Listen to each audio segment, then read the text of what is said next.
où, alors l'hémicycle, on l'a là bien sûr, mais autrement l'Assemblée, qui est justement, on va terminer là-dessus, hein, qui est, ne l'oublions pas, hein, dominée par cette reproduction, qui n'est donc pas un original, hein, du tableau de Raphaël, qui représente l'école d'Athènes, hein, l'école des philosophes, avec là on les voit, on les distingue mal, hein, parce qu'on va dire que dans l'hémicycle on est un peu éloigné du pouvoir, mais en tout cas à égale distance de lui, hein, puisque en fait de manière centrale on aurait donc Platon et Aristote, donc un rappel au cœur même, hein, alors de notre Parthénon à nous, hein, de ce qui serait au fondement de la démocratie, c'est-à-dire un nouveau rapport à la parole, hein, qui est celui donc d'un usage à égalité donc de la raison, plutôt que la reproduction d'un mythe qui à l'identique, hein, qui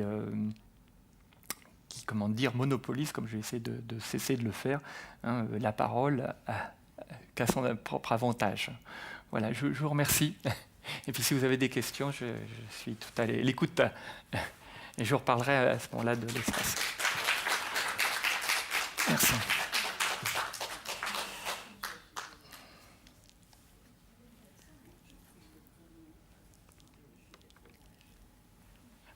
Alors n'hésitez pas, parce qu'un dernier mot que je voulais vous dire, là, ce fameux espace donc, du théâtre, là, on pourrait dire que là je suis sur une scène un peu de théâtre, c'est que cette égalité, elle se retrouverait dans l'espace du théâtre par le fait que plutôt que vous soyez au moment de la représentation théâtrale des individus avec des rapports de voisinage, comme ça arrive moi en tant qu'enseignant quand je suis dans une salle de classe, c'est-à-dire que mes élèves ont plus des rapports de voisinage type bavardage qu'un rapport justement théâtral à ma parole. Mais quand on est dans une situation justement la théâtrale, c'est-à-dire que vous faites abstraction de votre voisinage, en fait pour vous projeter alors dans quelque chose d'abstrait qui est donc ce que j'ouvre mais qui me dépasse moi-même, hein, c'est-à-dire un espace total qui serait celui de la pensée que je vous présente, c'est-à-dire du coup vous coupez de votre rapport concret à donc un voisinage qui vous enracine et qui vous différencie les uns des autres pour donc vous projeter dans cet espace de la pensée, mais à égalité justement. Et en fait, donc cette égalité-là, elle permet un retour justement, et là moi j'en serai que le médiateur, hein, à votre propre parole, mais dans une relation justement non plus de hiérarchie, hein, mais d'identité. Hein, voilà, même si voilà, d'identité donc permise par le dispositif donc de la raison, dont justement le théâtre serait aussi comment dire une expression. Voilà, hein, ça serait l'art de la raison d'une certaine manière. Et c'est pour ça qu'on pourrait le retrouver, on pourrait dire l'Assemblée nationale d'une certaine manière, c'est aussi donc un théâtre de la parole. Voilà. Mais qui nécessite un énorme effort, par contre, hein, on voit l'hémicycle comme parfois l'Assemblée nationale n'est pas toujours plein. Ouais. Il y en a qui préfèrent rester cultiver leur enracinement locaux, hein, sinon certaines formes de clientélisme ou un loisir qui n'est pas celui de la pensée, quoi. Hein, c'est-à-dire que ça demande un effort, voilà, la démocratie demande un effort justement de pensée, enfin, comme j'essaie de le faire, mais comme vous le faites avec moi et que je ne pourrais pas faire tout seul, hein, et qu'on ne pourrait pas faire sans ce dispositif donc, de partage, mais qui demande d'abord de faire abstraction de notre individualité, quoi. Voilà. Maintenant, je vous laisse vraiment la parole.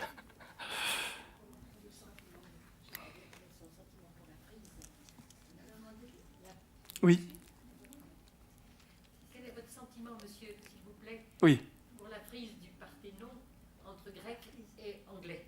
Ah oui, pour alors, apparemment, l'Europe ne tranche pas, parce que si elle donnait raison aux Grecs, c'est-à-dire que si on restituait, surtout qu'on pourrait dire que les Grecs en ont en ce moment bien besoin, hein, qu'on leur rende un petit peu de choses, même hein, si on dit qu'il faudrait effacer la dette, peut-être qu'effectivement, un effort, ça pourrait être de leur donner ce qu'on a pu leur acheter effectivement à un moment, mais peut-être pas donc à leur propre... ils contestent qu'en fait la légitimité de la vente à partir du moment où c'est pas le peuple athénien lui-même, encore une question de représentation, qui a fait la vente, c'est les Ottomans. Donc effectivement, on pourrait dire que ce serait légitime qu'on leur restitue, même si, je vous le dis, ce qui est sûr, c'est que l'unité elle restera perdue malgré cette restitution. Mais ça pourrait être légitime, simplement si les autres pays européens freinent, c'est qu'ils ont peur que ça ouvre la porte à plein d'autres restitutions. Voilà. Parce que la France... Alors, voilà. Parce que il y a toute une part là que j'ai un peu court-circuité, mais je voulais parler, puisque ça serait, en fait, si on avait un prochain volet de ces conférences, ça serait parler de l'Égypte. Et nous, on a, parce qu'en face de notre Assemblée nationale, il y a le fameux Obélix, et puis c'est pareil, nous, voilà, alors ça a été donné, c'est vrai, voilà, c'est un don, mais c'est pareil, c'est pas un don de... Oui, c'est vrai, il y avait un échange. C'est vrai aussi, oui, c'est vrai. Non, c'est vrai, exact. Voilà, c'est un échange de cadeaux, c'est vrai. Donc c'est peut-être différent. Paraît-il qu'elle ne marche pas, cette pendule, mais bon. Mais bon, voilà. Non, mais c'est vrai que c'est sans doute différent, mais comment dire, ça remet vraiment en cause sur quoi repose un patrimoine culturel. Si c'est juste justement complètement abstrait, ou si matériellement il faut quand même posséder ce qui serait quand même une origine, quoi, rapport à l'origine. Mais vous voyez, avec les peuples africains qui ont des têtes rétrécies, là, Ah oui, les réducteurs. on est en train de les vendre. Amazanie. Ah oui, d'accord. Ah oui, alors, d'accord. D'accord, oui, alors, musée du...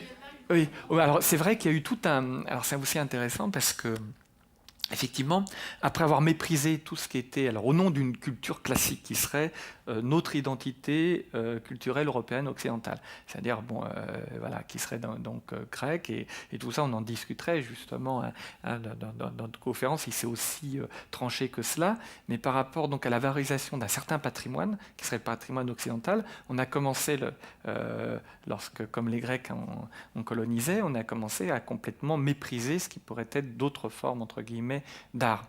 Et puis inversement, on a fini par survaloriser, il y a eu un renversement complet, ces formes d'art, mais toujours est-il effectivement qu'on ne respectait pas ce que pouvait être la fonction de cet art dans les territoires où cet art s'exprimait, se développait. Et alors là, justement, c'était au nom de notre idée de l'art, que l'art, justement, on pouvait l'exposer dans des musées indépendamment de leur lieu, de leur enracinement propre. C'est-à-dire on considérait que justement, et là ça serait alors, par exemple Malraux en serait l'expression même, Malraux qui défend la culture universelle, mais qui commence par voler tout ce qu'il pouvait, tant qu'aventurier un peu sans scrupules, dans les temples qu'il visitait. Je crois que c'est encore, il s'est fait arrêter parce qu'effectivement il prévait des choses, mais...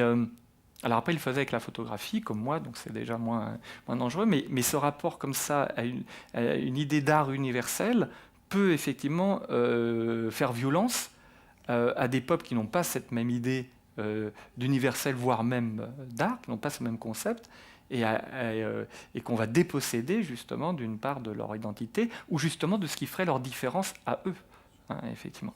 Et voilà.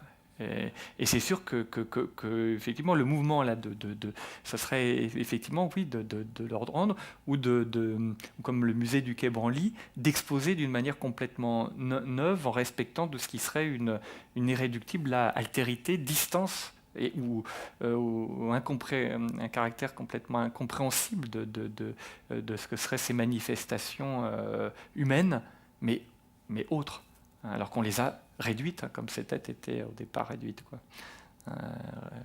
Digérées, quoi, voilà. Là, on digère, autant les cultures grecques et latines, je pourrais dire la semaine dernière de manière optimiste qu'elles respectaient l'altérité, elle ne l'a pas fait de manière... enfin, son universel l'a poussé paradoxalement à ne pas, comment dire... respecter ce qui pouvait être l'altérité de ce qui échappait à cet universalisme. Ce sera encore un paradoxe. On respecte l'universel et l'altérité que de ceux qui sont dans ce même mouvement de déterritorialisation, mais pas de ceux qui s'humanisent complètement autrement. Et ça serait intéressant, alors si on prolongeait, quand on verrait justement des cultures donc, alternatives à la culture occidentale, comment l'homme est pensé tout à fait autrement, notamment dans son rapport à l'animalité et à l'individualité aussi. Mais nous aussi, on a bien des momies d'Égypte et des choses comme ça. Alors, Oui, alors il y a eu le même